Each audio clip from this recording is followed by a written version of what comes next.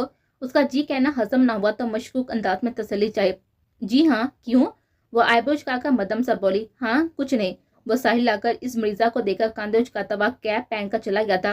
بڑا آیا کمینہ نہ ہو تو۔ بڑبڑائی بھی اٹھی۔ اس کے جانے کے بعد ناشتے سے فارغ ہوئی، برتن واش کرنے لگی جو واش کرنے سے زیادہ شہید ہو گئے تھے۔ اوف، کیسے کھا لیتی ہیں ماما لوگ۔ صحت جنجلائی ہوئی جاگ سے ہاتھ صاف کرتی دور ہٹی۔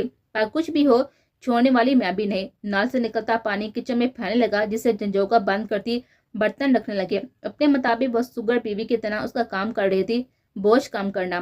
وہاں سے فارغ ہو کر کچن کا ستیہ ناش کرتی روم میں آئی۔ شیروز کے سارا روم صاف تھا، ڈریسز پہلے ہی الماری میں ہینگ کیے ہوئے تھے، بیڈ شیٹ تکیے سب صاف اجلا۔ یہ تو اسے پہلے معلوم تھا کہ وہ صفائی کا کیڑا ہے، پر آج دیکھ بھی لیا۔ ایک بھی سوٹ میلا نہیں تو میں کپڑوں کی دھلائی کیسے کروں؟ سخت پریشان تھوڑی پر انگلی رکھ کر سوچ لگی، دل تو کر رہا ہے کہ کمینے ASP کا گلا ہی دبا دو۔ ویسے پہلے بھی کون سے کپڑے میلے ہوتے ہیں، ہم خود کرتے ہیں۔ پہلے شریکا کہتی، پھر دماغ چلایا تو سمجھ آیا۔ وہاں سے 3 سوٹ لیے اور باہر آئی، لانچ میں رکھ کر اپنے کپڑے لینے گئے۔ اوف، یہاں بھی سب کچھ ٹھیک ہے، پھر کیا کروں؟ ہاں، پہلے نہا لیتی ہوں، پھر انہیں کپڑوں کو واش کروں گی۔ خود کا ایک سوٹ لے کر باتھ روم میں بند ہو گئی، گنگناتی بھی باہر آئی۔ بلو جینس سفید کرتے میں وہ کافی پیارے لگ رہے تھے۔ باہر سکھا کر انہیں کلپ میں قید کیا اور ایک سکارف کمر کے گرد باندھ کر اپنا سوٹ لیے باہر آئی۔ اوہ، اب تو جھاڑو بھی دینا ہے۔ بالٹی میں تینوں ڈریس ڈال کر ان میں واشنگ پاؤڈر ڈالا۔ اپنے پنک کرتے کو رنگ چھوڑتا دیکھ کر شیروز کی سفید شرٹ کو دیکھنے لگی۔ کچھ نہیں ہوگا، شاید میل چھوڑ رہی ہوں۔ پنک رنگ کو دیکھ کر جھنجھلائی، دفع کرو، کچھ نہیں ہوتا۔ آج خود دیکھے گا سگر کسے کہتے ہیں۔ مجھے کو دکارا تھا نا، میں کچھ نہیں کر سکتی۔ اب جب دیکھو گے نا سگر پین کے ساتھ حسن تو جل کر مرو گے، پھر میں تمہیں دھتکاروں گی۔ شیروز ملک، تب درد کا پتہ لگے گا۔ مسلسل بڑبڑاتی ہوئی ڈسٹنگ کرنے میں مصروف ہو گئے۔ بالٹی پانی بھر کر گھسیٹتی ہوئی شیروز کے روم میں آئی اور گیلا ہوا کپڑا لے کر دھول مٹی جو کہ شیروز کالی صاف کر گیا تھا اپنی کالا کاری سے صاف کرنے لگے۔ ظاہر ہے یہ ایک سگر عورت ہی اچھے سے صاف کر سکتی تھی۔ وہاں پر اپنی منحوسیت مطلب کہ سگر پین پھیلا کر اپنے روم میں آئی اور اسے بھی صاف کرنے لگی، پھر جھاڑو اٹھایا۔ اس سام میں کافی ٹائم بیت گیا تھا اور وقت گزرنے کا پتہ نہیں لگا۔ اوف، پہلے فریش ہو جاؤں پھر کھانا بناتی ہوں۔ ایک بار پھر کپڑے اٹھا کر باتھ روم میں گھس گئی اور فریش ہو کر آئی تو پورا بدن درد سے پھٹ رہا تھا۔ اوف ماما، کیسے کر لیتی ہیں اتنا کام؟ ابھی تو کھانا بنانا ہے۔ بیڈ پر گرتے ہوئے آدھی سوچ دماغ میں آئی۔ اب اسے صرف انتظار تھا کہ شیروز آئے اور دیکھے تو منہ کھل جائے۔ اب خوشی سے یا صدمے سے؟ یہ تو میڈکی نے جو سگر پین کے جھومر دکھائے ہیں، پتہ نہیں کون سا جھٹکا لگنے والا تھا اسے۔